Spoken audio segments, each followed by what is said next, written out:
हिंदू धर्म में कुल 4 वेद और 18 पुराण हैं और इन वेद पुराणों में देवी देवताओं के जन्म से लेके उनके अवतार और अन्य कृत्यों की जानकारी का वर्णन किया गया है। दुविधा की बात तो ये है कि कुछ समान बातों से परे सभी में कहानियां अलग अलग हैं, जो इन जानकारियों की विश्वसनीयता को और भी अधिक पेचीदा बना देता है।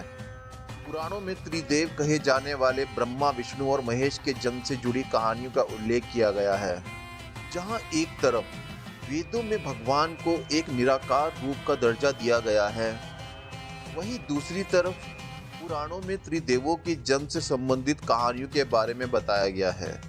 आज हम बात करेंगे देवों के देव महादेव यानी शंकर भगवान की कहानी की। भोलेनाथ के जन्म से जुड़ी कई सारी कहानियां हमें पुराणों में मिलती है। इन्हीं कहानियों में से हम जानेंगे कि आखिर शिव जी का जन्म कब हुआ और उनके जन्म के पीछे की वजह क्या थी। हम सबके प्रिय भगवान शिव का जन्म नहीं हुआ है, वे शंभु हैं, लेकिन पुराणों में उनकी उत्पत्ति का विवरण मिलता है।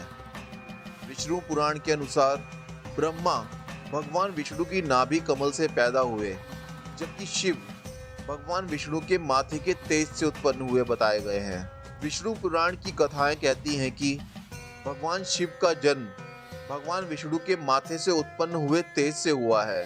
माथे के तेज से ही जन्मे होने के कारण भगवान शंकर सदैव योग मुद्रा में रहते हैं।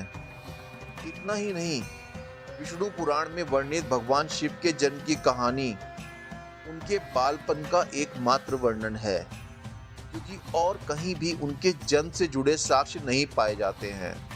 विष्णु पुराण में वर्णित भगवान शिव के जन्म की कहानी कुछ इस प्रकार है। ब्रह्मा को एक बच्चे की जरूरत थी। अपनी इस इच्छा को पूरा करने के लिए उन्होंने कठोर तपस्या की। उनकी तपस्या के फल के तौर पर एक रोता हुआ बालक उनकी गोद में आ गया। जब ब्रह्मा जी ने इस रोते हुए बालक को देखा तो ये सवाल किया कि तुम रो क्यों रहे हो। इस पर वह बालक बोला कि उसका नाम ब्रह्मा नहीं है, इसलिए वो रो रहा है। उस नन्हे मासूम बालक की बात को सुन ब्रह्मा ने उसे नाम दिया रुद्र। इस नाम का अर्थ था रोने वाला। परंतु बालक रूप में बैठे भगवान शिव तब भी चुप न हुए।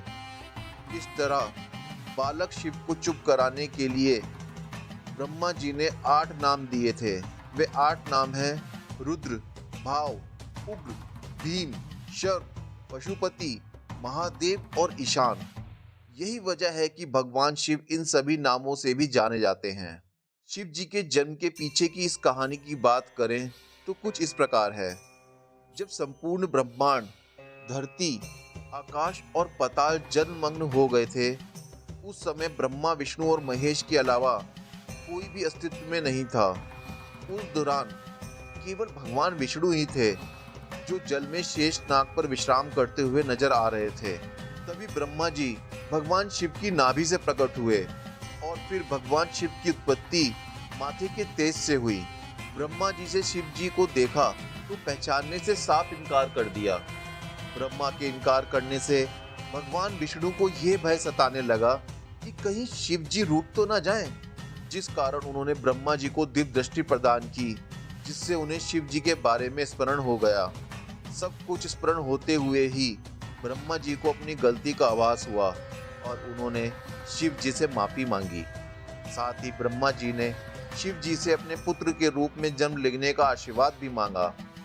भगवान शिव ने ब्रह्मा जी को माफ करते हुए उन्हें आशीर्वाद प्रदान किया। इसके बाद भगवान विष्णु के मेल से उत्पन्न हुए मधुकैटभ के वध के बाद जब ब्रह्मा जी ने संसार की रचना करना आरंभ किया, तब उन्हें एक बच्ची की जरूरत पड़ी। इसी समय उन्हें भगवान शिव से मिला आशीर्वाद याद आया। आशीर्वाद को पाने के लिए उन्होंने तपस्या की और फिर एक बालक उनकी गोद में प्रकट हो गया। तो ऐसी पौराणिक कथाओं के अनुसार शिव जी की उत्पत्ति हुई। दोस्तों, अगर ये इन्फॉर्मेशन आपको अच्छी लगी हो तो प्लीज़ मेरे चैनल को लाइक करें, सब्सक्राइब करें। धन्यवाद।